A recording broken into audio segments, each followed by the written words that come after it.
Ganamaatti suuquu naa kudha lakkoofsa kudha jaha gubbaarra isa jiru. Egaa isin oroodha bakki isin akka yeeyyii jirtu bakka dhattan kanatti akka hin gaalamne. Kanaaf maal godhaa jedhee akka bofa maal ta'a jedhe abshaala ta'a jedhe. Gooftaan Yesuus maaliif akka bofa abshaala ta'a jedhe. Miila hin qabu, funyaan hin qabu, liqaan hin qabu, miila hin qabu hin deema, harka hin qabu hin qabata, funyaan hin qabu hin fuunfata. Kana jechuun waanuma qabutti dhimma ba'a waanuma qabutti fayyadama jechuudha. Kana jechuun maal jechuudha?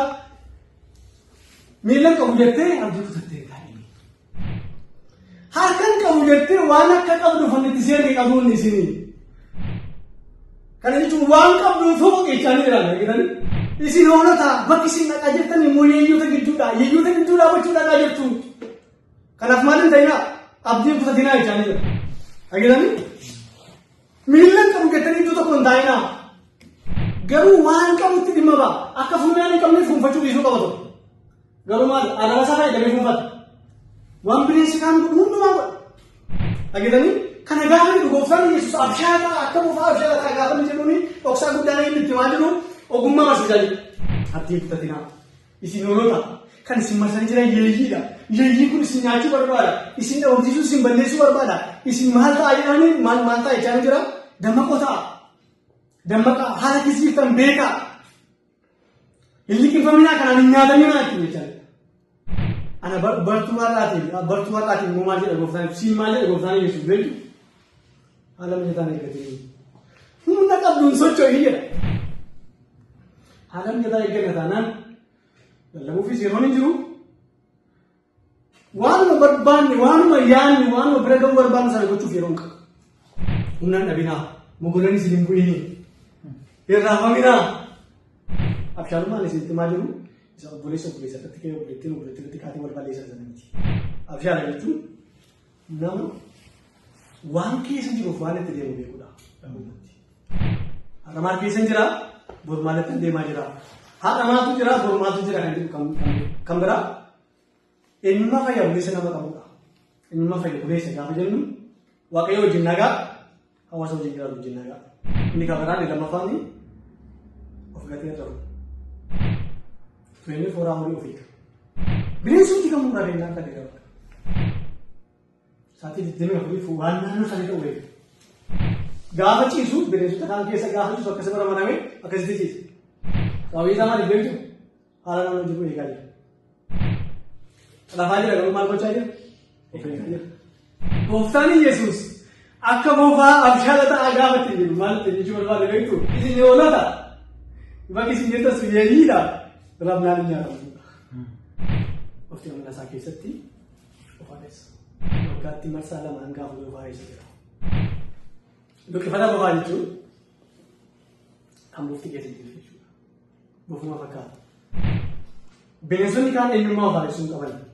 Eenyummaa ofaareessuu kan qaban ni jiru garuu bineensonni hedduun eenyummaa ofaareessuu hin qaban. Inni kun garuu ofaareessa. Eenyummaa haaraa.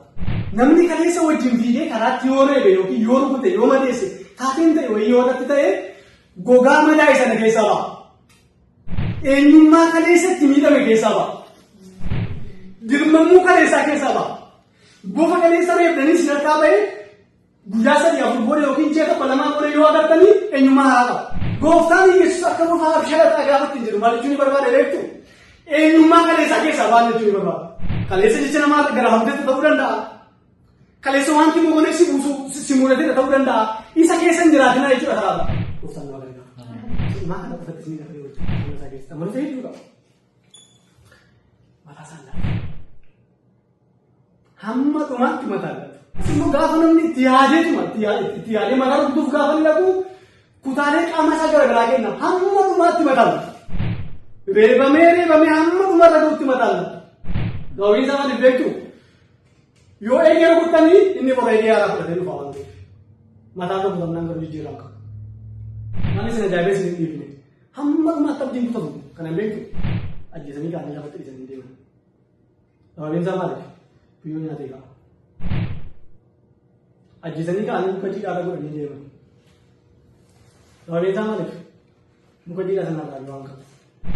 Akkas abshaala ta'aa gaafa jedhu gooftaan Yesuus. Haala keessa jirtu damdamadhuu ka'idha. nama kau bersih kai nama itu lagi ni. Jadi cuma goftani Yesus. Horota kana gafan yeyi tiga di sumalitin jadi ulaga tingkatan gafatimu. Namna kasih ni unjuru, namni jabata kai sih unjuru wanar gat tiada di kai ada apa.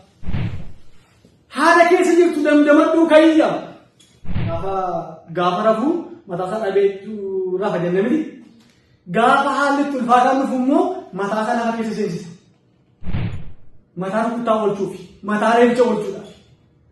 Semuanya matakinya kerja. Yesus mata awal tak Kristen. Yesus mana cuma berbalik, mana ada Kristen mungkin itu. Mata Kristen. Mati dia masih tadi anak lelaki nak. Haleluya. Anak kota betul betul. Mata Kristen Kristus itu masih tinggal.